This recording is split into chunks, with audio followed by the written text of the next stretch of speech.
Hello friends, welcome back to Sri Nani's kitchen. ఇవాళ మన కిచెన్లో చేదు అనేది లేకుండా కమ్మనైన గుత్తి కాకరకాయ కర్రీ తయారీ విధానం చూపించబోతున్నానండి. చాలా ఈజీగా ఇలా చేసి పెడితే పిల్లలు కూడా చాలా కమ్మగా తినేస్తారు. ఇంకా కాకరకాయ అంటే ఇష్టం లేని వాళ్ళు కూడా ఒకసారి ఇలా టేస్ట్ పెట్టండి, చాలా ఇష్టంగా తినేస్తారు. టేస్ట్ అంత బాగుంటుంది. ఇంకా తయారీ విధానం చూద్దాము. గుత్తి కాకరకాయ కోసం నేను ఇక్కడ 1/2 కిలో కాకరకాయ తీసుకున్నాను. అలాగే కాకరకాయలు చిన్న సైజు తీసుకున్నాను. మీరు కావాలంటే పెద్ద సైజు కాకరకాయలు కూడా తీసుకోవచ్చు. ఇలా తీసుకున్న కాకరకాయని బాగా కడిగి తొడమలు తీసేసి వీడియో క్లిప్లో చూపిస్తున్న విధంగా ఇలా కట్ చేయండి. మరి చివరి వరకు కాకుండా ఇలా మధ్యలోనే కట్ చేసి మీరు కావాలంటే స్పూన్తోనైనా గింజలన్నీ తీసేయచ్చు, లేదా చేతితోనైనా గింజలన్నీ తీసేయచ్చు. మొత్తానికి ఇలా కట్ చేసి బాగా గింజలన్నీ ఇలా తీసుకోవాలి. అలాగే మీరు కావాలంటే కాకరకాయలకు ఉన్న పైన తొక్క పీలప్ చేసి కూడా తీసుకోవచ్చు. ఇక్కడ నేను చిన్న లేత కాకరకాయలు తీసుకున్నాను కాబట్టి పైన పీలప్ చేయకుండా మధ్యలో కట్ చేసి తీసుకున్నాను. ఇలాగే అన్ని కాకరకాయల నుంచి గింజలను తీసేసి పక్కనుంచాలి. కాకరకాయలో ఉన్న చేదు తగ్గడానికి కడాయిలో నీళ్ళని తీసుకొని కొద్దిగా ఉప్పును కొద్దిగా పసుపును వేసుకోండి. అలాగే అందులోకి కొద్దిగా చింతపండు వేసుకొని నీళ్ళను బాగా మరిగించండి. ఇలా మరుగుతున్న నీళ్ళల్లో ముందుగా కట్ చేసుకున్న కాకరకాయలు వేసుకొని 10 నిమిషాలు లో ఫ్లేమ్లో ఉడికించండి. ఇలా చేయడం వలన కాకరకాయలకు ఉన్న చేదు మొత్తం పోయి గుత్తి కాకరకాయ కర్రీ టేస్ట్ చాలా బాగుంటుంది.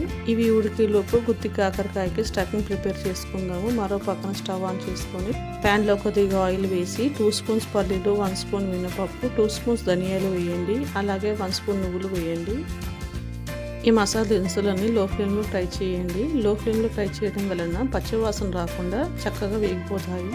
అలాగే 1/2 స్పూన్ జీలకర్ర వేసి ఇలా ఎర్రగా ఫ్రై చేయండి. ఇలా ఎర్రగా ఫ్రై అయిన మసాలా దినుసుల్ని ప్లేట్లో తీసుకోండి. ఇప్పుడు అదే ప్యాన్లో 1 కప్పు ఉల్లిపాయ ముక్కలు వేసుకోండి. ఉల్లిపాయ ముక్కలు కలుపుతూ లో ఫ్లేమ్లో ఫ్రై చేయండి. ఉల్లిపాయ ముక్కలు కొద్దిగా కలర్ మారితే సరిపోతాయి. ఈ ఉల్లిపాయ ముక్కలను కూడా ముందుగా వేయించుకున్న పల్లీల్లోకి తీసుకొని కొద్దిగా చల్లారనివ్వండి. మరో పక్కన కాకరకాయలు చేదు అనేది లేకుండా చక్కగా ఉడికిపోయాయి. ఇలా కాకరకాయలు 70% ఉడికిపోతే సరిపోతుంది. మీరు కావాలంటే నూనెలో వేసి కూడా ఫ్రై చేసుకోవచ్చు. ఇప్పుడు ఈ కాకరకాయల్ని వేరొక ప్లేట్లో వేసుకొని కొద్దిగా చల్లారనివ్వండి. ఇప్పుడు ఈ కాకరకాయలు కొద్దిగా చల్లగా అయ్యేంత వరకు మనం ముందుగా వేయించుకున్న మసాలా దినుసులు మిక్సీలో వేసుకుందాము. ఇప్పుడు ఈ మిక్సీ జార్లో మనం ముందుగా వేయించుకున్న పల్లీలు, నువ్వులు, జీలకర్ర వేసుకోవాలి. అలాగే గుత్తి కాకరకాయ మంచి రుచి కోసం 4-5 వెల్లుల్లి రెబ్బలు వేసుకోండి. అందులో 2 స్పూన్స్ కారం వేయండి. అలాగే 1/2 స్పూన్ ఉప్పును కొద్దిగా పసుపును వేయండి. అలాగే నీళ్ళలో నానబెట్టిన కొద్దిగా చింతపండును వేసుకోండి. ఇప్పుడు ఈ మసాలా దినుసులు మెత్తగా స్మూత్ పేస్ట్ చేసుకోండి. చూడండి, ఈ విధంగా గ్రైండ్ చేసుకుంటే సరిపోతుంది. ఇప్పుడు ఈ మసాలా ముద్దని ఒక ప్లేట్లోకి తీసుకుందాం. ఇలా తయారు చేసిన మసాలా ముద్దను ఒకసారి టేస్ట్ చేసి ఉప్పును అడ్జస్ట్ చేసుకోవచ్చు. ఇప్పుడు చల్లారిన కాకరకాయలోకి మనం ముందుగా తయారు చేసుకున్న మసాలా పేస్ట్ని తీసుకుందాం. స్టఫింగ్ కూడా నిండుగా ఇలా బాగా వచ్చేలాగా అన్నిట్లోకి తీసుకోండి. అలాగే మిగిలిన కాకరకాయలో కూడా స్టఫింగ్ కూడా నిండుగా అమర్చండి. చూడండి, అన్ని కాకరకాయలు ఇలా తయారు చేసుకొని పక్కన ఉంచండి. ఇన్ కేస్ స్టఫింగ్ మిగిలిపోతే మన కాకరకాయ ఫ్రై చేసేటప్పుడు కూడా వాడుకోవచ్చు. మనం పల్లీలు ఫ్రై చేసిన ప్యాన్లోకి 1 టేబుల్ స్పూన్ ఆయిల్ తీసుకోండి. ఇప్పుడు స్టఫ్ చేసుకున్న కాకరకాయలను ఒక్కొక్కటిగా అమర్చుకొని లో ఫ్లేమ్లో ఫ్రై చేయండి.